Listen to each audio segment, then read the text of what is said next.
저희 생에 참으로 이 놀라운 이런 사건, 가장 정말 위대한 어떤 이런 사건이 있었다면 무엇보다도 참 나같이 무능하고 참 죄가 많고 부족하고 연약한 이러한 사람이 예수님을 믿고 구원받아 하나님을 감히 아버지라 부르면서 살고 있다는 것. 이게 정말 제 생에 있어서 가장 큰 일이다. 정말 최고의 일이다. 이렇게 생각이 됩니다. 이것은 복음으로 말로 다 할 수 없는 능력이 저와 여러분들도 여기까지 이끌어 주신 것. 바로 이것이 바로 하나님 복음의 능력이 아닌가 그렇게 생각이 듭니다. 그러면 과연 이 복음의 능력이 무엇일까? 우리가 특별히 오늘 이 로마서 1장 16절 말씀에서 내가 복음을 부끄러워하지 않으니 이 복음은 모든 믿는 자에게 하나님의 능력이 되는 그런 귀한 말씀이고 이것을 통해서 로마를 비롯하여 전 유대와 그 땅끝까지로 복음이 증거되는 여기에 대해서 오늘 사도 바울은 강렬한 말씀, 로마의 전체적인 말씀이 여기 함축되어 있습니다.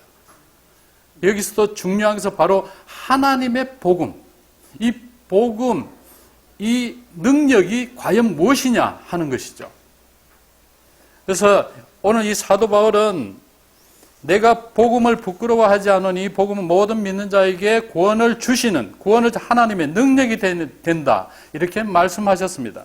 하나님은 천지를 창조하시고 그리고 전지전능하신 분입니다. 오늘 이 말씀에 보면 사도 바울은 하나님의 능력을 뭐라고 하냐? 복음이라 했어요. 복음. 예수 그리스도의 복음. 예수님은 바로 복음이고 그래서 지금 이 시간에 저와 여러분들이 그리스도 안에서 구원받은 자녀의 삶을 살고 있다면 바로 우리는 이 복음의 능력 안에서 살고 있습니다. 복음의 능력 안에서. 여러 성도님들이 잘 알다시피 원래 사도 바울은 여러분들 잘 아시죠? 이 예수 믿는 사람들을 당시에 핍박하던 사람이었어요. 당시에 그는 살기가 등등해가지고 예수 믿는 사람을 죽이려고 이 다메섹으로 가는 도중에 누구를 만나느냐? 부활하신 예수님을 만납니다. 내가 만약에 하나님께서 이 예수 믿는 사람을 죽이러 다니는 사람이라면 그 예수 믿는 사람을 죽이러 다니는 그걸 분명히 징벌을 해야 될 텐데 하나님께서는 그 바울을 붙잡으십니다. 뭐라고 하시냐? 사울아 사울아 어찌하여 내가 나를 핍박하느냐? 이야 이거 참 하나님 기가 막히신 분 아닙니까? 사울아 사울아 네가 도대체 왜 내 자녀들을 갖다가 죽이려고 그래? 이게 아니고 말이죠. 주여 니시오니까 나는 네가 핍박하는 예수다. 사울이 땅에서 일어나서 눈을 떴으나 아무것도 보이지 않아. 눈이 갑자기 멀어버렸어요. 그는 그와 같이 가던 사람들의 손에 이끌려 가지고 다메섹 그 안으로 들어가서 사흘 동안 보지 마. 사흘 동안 아무것도 보지 못했다는 거예요. 이 바울의 증언입니다. 여러분들 이게 말에 지어진 것이 아니고요. 그리고는 어떻게 식음을 전폐하고 야 이거 그렇게 당당하게 막 사람을 죽이러 쫓아다니는 사람들이 졸지에 그냥 막 이 식물인간이 되어버렸어요. 그때에 다메섹에 있는 아나니에게 주께서 그에게 환상으로 나타나 사울을 찾아가라. 그리고는 이 사도 바울이, 이 바울이 말이죠. 아나니아로부터 안수를 받을 때 눈에 비늘이 오늘 말씀에 보면 눈에 비늘이 벗겨지고 완전히 새로운 사람이 되었습니다. 이전에 그 당당하고 이런 모습의 사울이 아니고 바울이 아니고 새로운 사람. 이전 것은 지나갔으니 그의 말씀 속에 보면 이전 것은 지나갔으니 보라 어떻게 새 것이 됐다. 완전히 이거는 이전의 바울이 아니에요. 완전히 바뀐 바울. 그토록 예수님을 믿던 사람을 핍박하던 그가 복음을 전하는 전도자가 되고 거꾸로 말이죠. 예수님을 믿는 사람을 죽이려 하는 사람들이 예수님을 전하는 전도자가 되고 남을 죽이려고 살기가 등등한 바울의 마음속에 예수님의 사랑으로 충만했어서 수많은 사람들에게 오히려 사랑을 베푸고, 여러분들 고린도서에 보면 그 놀라운 사랑장이 있지 않습니까? 사랑을 베푸시고, 또한 그 복음을 전하는 위대한 사도가 된 이 바울, 이것을 사도 바울은 뭐라고 했느냐? 이것이 바로 복음의 능력이다. 이것이 복음의 능력이다. 이 내 같은 사람이 어떻게 이렇게 사랑을 전하는 이런 사람이 되고 복음을 전하고, 오히려 거꾸로 말이죠. 이거 나도 모르겠다 이거죠. 도무지 하나님의 사랑을 받을 수 없는 가치 없던 사람을 하나님께서 택하시고, 그걸 오늘 첫 장에도 뭐라고 그럽니까? 예수 그리스도의 종된 바울은 이렇게 합니다. 예수 그리스도의 종된 바울은, 사도 바울은 당시에 대단한 그 권력을 부여받아가지고, 그 권력을 부여받아가지고 그걸 어떻게 했느냐 하면은 이 사람을 죽일 수까지 있었어요. 즉석에 죽일 수까지 있어요. 그리고 그 가말리엘 문화, 그 당대 최고의 문화권, 이 엘리트층들이 공부하는 이런 문화에서 학문을 닦았고, 이 사람들은 놀라게만 한 그런 그 대단한 실력파가 이 바울입니다. 바울. 그러니까 여러분들 우리가 바울 서신을 쭉 한번 읽어보면요, 이러한 문체와 이러한 문장, 이런 속에서 그 역설적인 하나님의 복음을 증거하는 이런 말씀들을 보면 이 기가 막힌 말씀들입니다. 그는 또한 이 바리새, 이 종교적으로는 바리새인 중에 최고의 엘리트 바리새.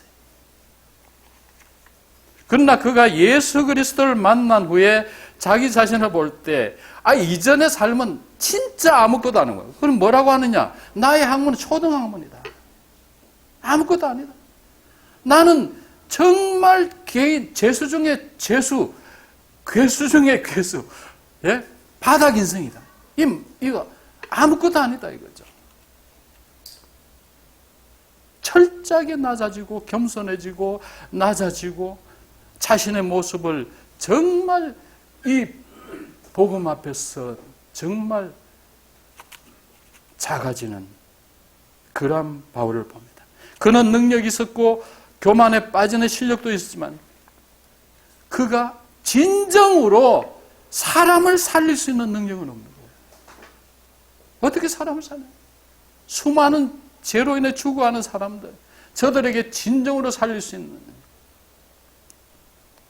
그런 그가 부활하신 예수님을 만나고 나서야 바로 그는 그 복음의 능력을 가지고 그가 전하는 입술에서, 그가 행하는 발에서, 그가 전하는 가슴에서 뭐가 나타나느냐?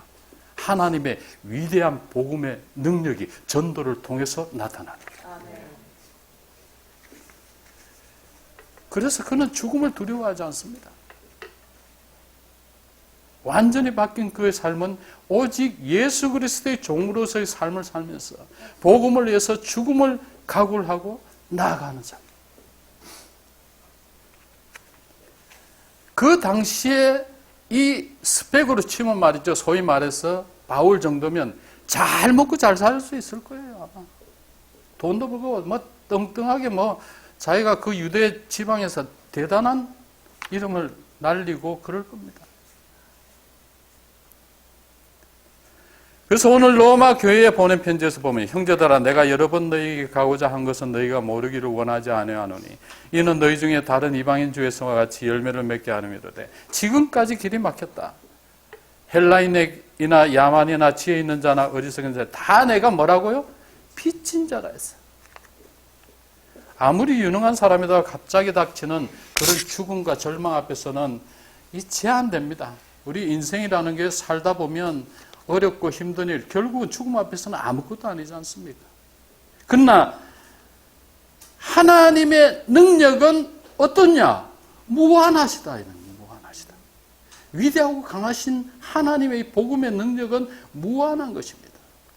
우리가 그 복음 안에서, 그 능력 안에서 살고 있다는 것은 무한한 그 주님 안에서 살고 있다는 거예요. 안 믿는 사람들은 이거 그냥 유한적인 인생을 살다가 없어지는 것입니다. 그렇기 때문에 세상을 막 살죠. 그래서 살다가 죽는 거죠. 그러나 저와 여러분들 예수 그리스도를 믿는 우리의 삶은 영원한 삶이라는 거예요. 우리 성경에서 늘 그러지 않습니까? 영원한 삶. 그냥 우리가 그냥 말해서 그냥 영원한 삶 이렇게 하지만 이거 무시무시한 겁니다. 그리고 이 세상에서 가장 위대한 이름은 바로 무엇이냐? 최고의 핵심은 복음의 능력입니다. 복음이 들어간 곳은 개인의 삶이 변합니다. 그리고 그 지역이 변합니다. 제가 늘노래에 당시 때 우리 목사님하고 제가 아마 교도소를 좀 많이 들락날락 거린 사람 중에 한 사람일 거예요. 아마 제가 교도소는 뭐 다 가봤습니다. 제주도, 강원도, 그다음 충청도, 뭐 지역, 광주 모든 교도소는 하여튼 다 돌아다녀 봤어요. 들어갔다 나왔다, 들어갔다 나왔다. 예, 많이 그랬어요. 그리고 제가 또 이사벨에 가서 선교단을 데리고도 또 교도소를 가는 데마다 교도소예요. 교도소. 이야, 참. 근데 제가 거기서 이렇게 본 것 중에 하나가 그 수많은 이 범법자들이 이 복음의 능력의 말씀 찬양을 통해서 간증을 통해서 그들이 변화되는 것을 보게 됩니다. 이건 누가 그들의 삶을 바꿀 수 있느냐? 바꿀 수 없어요. 저는 거기서 느끼는 게 하나님의 복음의 능력이 그들에게 씨앗에 들어가니까 그들의 심령이 변화되는 거예요. 이 복음의 능력은 정말 우리가 하나님 앞에서 감사해야 되고 이 능력을 늘 매일의 삶에서 여러분들이 표현하고 감사를 해야 될 것입니다. 둘째로 복음은 사람을 살리는 구원의 능력입니다. 복음은 죄인을 살리는 무한한 능력이 있습니다. 인간의 어떤 철학이나 사상이나 지식도 사람을 살려내지 못합니다. 그러나 우리가 막연히 세상의 학문 속에서 세상의 이러한 그 사상 속에서 뭐 좋은 길, 바른 길, 뭐 이렇게 이야기만 유한적인 것입니다. 다 없어지는 것들이에요. 그러나 복음은 죄인을 살려내고 우리의 죄와 허물로 죽은 자들을 살려놓는 것은 오직 영원한 생명을 부여해 주신 예수 그리스도의 복음밖에 없다는 겁니다. 우리가 길을 가다가 누구에게 예수 믿으세요 라고 이 한마디가 별거 아닌 것 같지만 내 입에서 일단 나갔다 하면은 어떤 심령이 떨어지면 그 속에 있는 제약이 무너집니다. 그거는 우리는 알 수가 없어요. 하나님께서 하시네. 어떤 마을에 오늘 우리 변 목사님 이야기도 말씀 들었죠? 어떤 마을에 떨어지면 그 마을이 변화되는 겁니다. 그리고 어떤 가문에 떨어지면요, 그 가문 전체가 변합니다. 제가 늘노래 시절에 우리가 조그만 그 시골 마을에 시골 교회 가서 이 복음을 전하고 이렇게 했는데 거기 보니까 그 교회를 통해서 그 지역에 아주 훌륭한 잔잔한 일꾼들을 세워가지고 그 교회를 작은 교회를 통해서 그 교회 그 지역이 막 변화되는 것을 많이 봐요. 교회의 역량이 그 지역을 변화시키는 것을 보았습니다. 사실 우리도 지나온 날을 따지고 보면 예수님을 믿게 된 계기가 아주 특별한 그런 계기가 아니에요.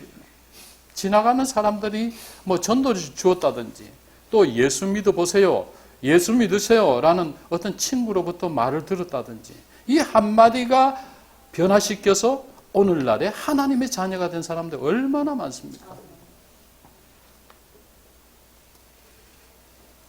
저도 군생활을 하다가 바로 제 옆에 우연케도 그 심심해서 놀러 간 곳이 군악대가 들어와 있었어요.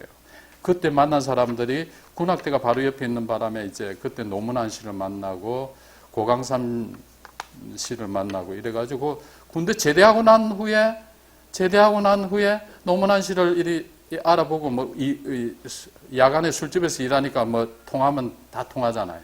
그래가지고 만나서 둘이서 또 만나서 술집에서 음악 활동하다가 우리 유호신 목사님 만나가지고 예수님을 믿게 됐잖아. 이거 참, 저같이 별 볼 없는 인생이 예수님을 만나 지금 이 자리에서 감히 설교를 하고 있다는 이 자체가 여러분 놀랍지 않습니까? 이건 놀라운 일입니다. 이게 하나님의 복음의 능력이에요. 이게 참 신기한 하나님의 능력이에요. 여러분들 자신도 한번 쳐다보세요. 내 자신. 여러분들도 아마 신기할 겁니다. 근데 이 복음을 입속에 담고 부끄러워 말을 못하면 아무런 힘이 없는 것이죠. 그러나 부끄러워하지 않고 복음의 이 말, 즉, 예수 믿으세요. 예수 한번 믿어보세요. 예수 믿으세요. 이 복음의 말은 무한한 어떤 단기적인 이런 것이고 그 심령을 찌르고 완전히 변화를 시킬 수 있습니다. 예수 예수 예수님 어딜 가나 예수님 앉아도 예수 서도 예수 자나깨나 예수님 예수님과 함께라면 그만하겠습니다. 이 복음이 들어가는 곳마다 변화되는 것을 여러분들 믿으시기 바랍니다. 여러분들 그 복음이 들어가면요 하나님께서 어떻게 하시는지 그 심령을 우리는 알 수가 없어요. 하나님께 역사하시면 그게 변화돼요. 그게 바울 아닙니까? 우리는 알 수가 없는 일이죠. 내가 복음을 부끄러워하지 아니하노니 이 복음은 모든 믿는 자에게 구원을 주시는 하나님의 능력이 됩니다. 첫째는 유대인에게 또한 헬라인에게. 복음이 어느 한 가정에 따르면 그 가정이 완전히 달라집니다. 주 예수를 믿으라. 그래서 바울은 이렇게 말하죠. 주 예수를 믿으라. 그리하면 내와 내 집이 어떻게 구원을 얻으리라. 그렇게 하시죠. 여러분들 마태복음 시간이 조금 가지면 조금만 더 하겠습니다.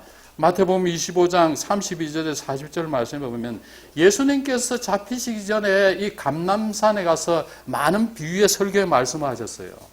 특별히 거기에서도 양과 염소에 대한 이런 말씀을 하셨습니다. 그래서 모든 민족을 그 앞에 모으고 예수님께 직접 하신 말씀에 모든 민족을 그 앞에 모으고 각각 구비라서 목자가 양과 염소를 분별하는 것 같이 양은 오른편에 염소는 왼편에 두리라. 그때의 임금이 그 오른편에 있는 자들에게 이르게 내 아버지께 복받을 자들이여 나와 창세로부터 너희를 위하여 예비한 나라를 상속하라. 이렇게 예수님께서 말씀하셨어요. 내가 줄일 때에 너희가 먹을 것을 주었고 목마를 때에 마시게 하였고 나그네 되었을 때 영접하였고 벗었을 때 옷 입혔고 병들었을 때 돌아봤고 옥에 갇혔을 때에서 서보았느니라. 이에 의인들이 대답하여 가로되 주여 우리가 어느 때에 주의 줄이신 것을 보고 양편에 있는 의인들이 이야기하는 겁니다. 공개하였으며 목마르신 것을 보고 마시게 하였나이까 어느 때에 나그네 되신 것을 보고 영접하였으며 벗으신 것을 보고 옷 입혔나이까 어느 때에 병드신 것이나 옥에 갇히신 것을 보고 배웠나이까 하리니 임금이 대답하여 가로되 내가 진실로 너희에게 이르노니 너희가 여기 내 형제 중에 지극히 작은 하나에게 한 것이 곧 내게 한 것이다. 이렇게 말씀하셨어요. 그 이후에는 그 염소에 대한 이야기입니다. 염소는 어디로 가느냐? 지옥으로 가는. 우리가 육신적으로 줄인 자에게 먹을 것 주고 목마른 자에게 마실 것을 주어야 됩니다. 헐벗은 자에게도 입히고 나그네를 영접하고 병든 자를 돌봐야 되고 옥에 갇힌 자를 찾아봐야 됩니다. 그런데 이 말씀에 주는 의미가 정말 깊은 그런 귀한 말씀이다. 굶주린 자는 하나님이 말씀이 없어서 굶주린다는 거예요. 하나님 말씀이 없어서 굶주려요. 우리가 여러분들 요즘 세상 굶주린 사람 별로 없잖아요. 이 굶주린 자에게 생명을 주었느냐. 생명이 뭐냐? 예수 생명입니다. 헐벗은 자에게 하나님의 영광의 옷을 버리고 죄인의 옷을 입은 자들. 우리가 헐벗은 자들, 그들에게 옷을 줘야 되겠지만 진정으로 헐벗는 것은 죄인의 옷을 입고 다니는 거예요. 죄인의 옷을. 의인의 옷을, 흰 옷을 입고 다니는 것이 아니고 그들에게 의로운 예수 그리스도의 옷을 입혀야 되는 거예요. 목마른 자가 누굽니까? 이 세상의 모든 사람은 목마른 자들입니다. 돈을 보도록 공허하고 출세도 공허하고 내가 잘 살아도 공허하고 만족하지 마. 그래서 뭘로 합니까? 목마른 사람들이 하시는 게 뭐냐? 술 마시러 다니는 거예요. 마약으로 살아가고. 더 즐거운 겁니다. 이 말은 내 갈증을 해소할 게 없느냐. 이들에게 생명수를 공급해서, 생명수는 무엇입니까? 예수 그리스도의 말씀의 생명수를 공급하는 것입니다. 저들의 심령 속에 하나님의 은혜로, 하나님의 복음으로 만족함을 줄 수 있는 것밖에 없는 것입니다. 나그네가 누굽니까? 나그네는 집 없이 방황하는 자가 나그네 아닙니까? 정처 없이 돌아다니는, 요즘 여러분들 나그네가 얼마나 많은지 알 수가 없어요. 길거리 보면 정처 없이 다니는 겁니다. 행여나 나를 반겨줄 사람 있냐? 반겨줄 사람 없어요. 전부 다 형식적이지. 이들에게 인생의 목적 없이 방황하고 다니는 이들이 바로 누구를 만나는? 예수 그리스도를 만나야지 바른 길을 걸어갈 수 있다는 거예요. 여러분들, 이 수많은 세상의 사람들 지금 뭔가 어딘가 다니고 있어요. 하지만 정처 없습니다. 그들 속에는 고독과 정말 그 억누를 수 없는 그런 감정, 누구 하나 옆에 도와줄 수 없는 사람, 혼자서 외롭게 정처 없이, 그런 나그네들 얼마나 많은지 알 수 없습니다. 이들을 다 하나님의 집으로 인도해서 인생에 바로 나아갈 그 방향과 삶의 목적, 그것은 바로 예수 그리스도를 따르는 길이 올바른 길이라는 것을 우리가 기억해야 됩니다. 옥에 갇힌 자들이 누굽니까? 오늘날 청소년들, 많은 청소년들 보면 말이죠, 이 물질 문명의 포로가 되어 가지고 있습니다. 헛된 사상들, 거짓된 유혹과, 그리고 이런 속에서 자신을 온전히 세우지 못하고, 여러분들도 잘 알다시피 세상의 모든 이러한 그 기반된 시설들, 교육, 문화 할 것 없이 말이죠. 그래서 이들은 갈팡질팡하고 있습니다. 어떻게 살아야 될지 모르는 게 요즘 청소년들, 젊은이들 많습니다. 이들이 진정으로 자유케 할 수 있는 것은 무엇입니까? 진리입니다. 진리가 너희를 자유케 할 수 있다는 거예요. 그 진리가 누굽니까? 나는 곧 길이요, 진리요, 생명이다 했어요. 예수님밖에 없는 것입니다. 그러나 요즘 그 학교나 이런 데 가면 일체 주변 가서 복음, 예수님에 대한 말을 못하게 해요. 예수님에 대한 말을 못하게 해요. 예수님 전하지 마라. 요즘 갈수록 세상은 강팍해지고 있습니다. 그러나 우리는 지혜롭게 이럴 때일수록 어찌하든지 예수 그리스도의 복음을 증거해야 할 책임이 있습니다. 여러분들, 우리가 이 심령의 병이 든 사람들도 너무나 많습니다. 요즘 그들에게 치유할 수 있는 능력의 약은 신약과 구약입니다. 이 신약과 구약을 충분히 먹어야 돼요. 그래야 그들의 그 병에 낫습니다. 세상의 약으로는 일정한 기간 동안 살다가 죽는 약이지만 예수 그리스도의 신약과 구약은 영원히 사는 약입니다. 할렐루야. 죄삭은 사망이고 우리 인생이 한 번 죽는 것은 정한 것이라고. 그러기에 공의의 하나님은 죄인된 우리를 진노로 심판할 수밖에 없습니다. 그러나 성경이 약속하는데 예수 그리스도를 다윗의 자손을 통해서 이 땅에 보내주셨고, 예수님은 자기의 백성의 모든 죄를 지시고 그 죄를 대신해서 십자가에 못 박혀 죽으셨습니다. 그리고 살아나셨습니다. 하나님께서 택한 백성에게 예수님을 구주로 믿게 하고 죄인이었던 그들이 예수님께서 자신의 죄를 십자가에서 대속하신 것을 믿고 실제로 예수님의 보혈로 죄씻음을 받아야 어렵다 함을 여기게 되는 것입니다.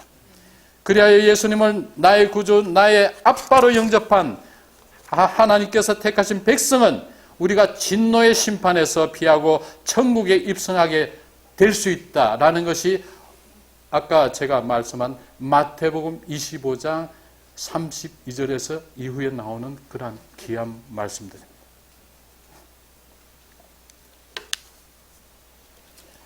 오직 예수 그리스도만을 통해서 우리가 우리의 모든 문제들이 회복될 수 있고 해결될 수 있고 구원받을 수 있습니다.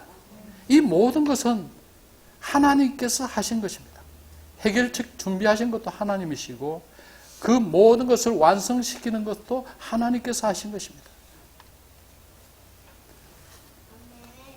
그래서 복음에는 믿는 것에 있어서도 행위에 있어서도 나의 의가 전혀 없습니다. 하나님의 의만 나타나는 것입니다.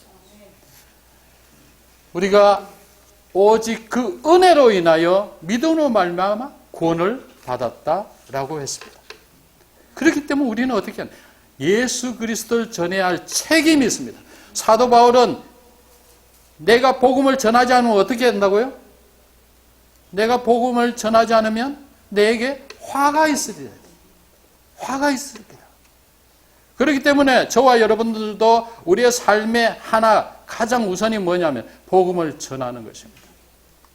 사도 바울의 헬라인의 야만의 지혜 있는 자들에게 어리석은 자 다 내가 빚진 자라 했습니다. 이 말씀은 사도 바울은 이미 이때부터 전 세계 인류에게 복음을 전해야 할 텐데 그 빚을 내가 지고 있다. 그렇기 때문에 그는 소아시아 유럽을 위시해서 전 그 복음이 전파되는 바울의 그 선교의 그러한 핵심. 그는 3차 전도 여행을 통해서 그걸 증명하지 않았습니까? 그래서 바울은 그러면 내가 할 수 있는 대로 내가 로마인 너희에게도 복음 전하기를 원하노라. 내가 로마의 너희들에게 복음 전하기를 원하노라. 15절 말씀이 그랬어요. 그는 복음을 전하려면 뭐라고요? 화가 있을 것이다. 이 복음을 우리 모두는 전해야 됩니다. 부자나 가난한 자, 지식인나 무식한 자들이나 세상의 모든 사람들에게 전해져야 될 것은 바로 이 복음입니다. 그러나 우리가 복음을 전할 때 사람들이 잘 믿으려 하지 않습니다. 어떤 사람은 죽어도 내는 안 믿을 기다. 이렇게 하는 사람도 참 많아요. 내가 복음을 전하면 난 죽어도 복음 예수 안 믿는다. 가까이 오지 마라. 이런 사람도 많습니다. 그래도 복음을 전해야 됩니다. 어떤 사람은 죽음의 문이 열리고 죽음의 사자가 왔을 때 비로소 내가 믿겠다고 하는 사람들도 들어있다고는 합니다. 바울도 처음에는 복음을 우습게 알았습니다. 예수님의 십자가 바로 나 같은 죄인을 구원하고자 한 사건임에도 사건을 믿고 예수님을 영접하면 지옥에서 천국으로 옮기는 사실을 처음에는 바울은 믿지도 않았습니다. 이 그리스도, 예수 믿는 그리스도인들 전부 다 엉터리, 이것들 전부 다 잡아서 죽여야 돼. 그의 눈앞에서 누가 죽었습니까? 최초의 선교자 스데반이 있었습니다. 예수님은 그리스도인들을 자신들의 유대교의 이거는 있을 수 없는 사람이에요. 그래서 그 당시에 그 예수 믿는 사람들이, 많은 사람들이 죽어나갔습니다. 박해했습니다. 그래서 이 바울은 동분서주하면서 이 복음의 확산을 막기 위해서 그 예수 믿는 사람을 죽이려고 했던 거 아닙니까? 또한 바울 역시도 이 복음을 어리석고 부끄럽게 생각했는데 그가 부활의 주님을 다메섹에서 만나고 난 후에 비로소 이 복음이 하나님의 능력이라는 것을 그는 뒤늦게 깨닫지 않습니까? 예수님의 십자가의 부활과 재림을 믿기만 하면 하나님께서 사망에서 건져주신다고 하셨습니다. 그래서 자신은 복음을 자랑하고 십자가를 자랑한다고 했습니다. 바울은 고린도후서 1장 20절 이렇게 말했어요. 하나님의 약속은 얼마든지 그리스도 안에서 예가 되네. 그런즉 그가 말미암아 우리가 아멘하여 하나님께 영광을 돌리게 되느니라 라고 했습니다. 그리스도 안에서, 그리스도 안에서 그의 삶이 그리스도 안에 있으니까 최고의 안전. 저와 여러분들도 그리스도 안에서 안전한 복음의 삶을, 복음의 능력의 삶을 그래서 사는 여러분들 되기를 바랍니다. 성도 여러분들, 이 시대에 과연 우리에게 필요한 것은 무엇입니까? 갈 길을 잃고 방황하고 죄로 인해 죽어가는 심령들에게, 그들에게 전해야 될 것은 오직 이 복된 소식입니다. 요즘 교회마다 복음 전하기가 예전같지 않다고 말합니다. 그러나 우리가 복음 전하는 일을 가장 우선에 두어야 하며 제 가운데 굳은이 심령을 변화시키고 부드러운 마음을 변화시키는 것은 오직 하나님께서 하시는 것입니다.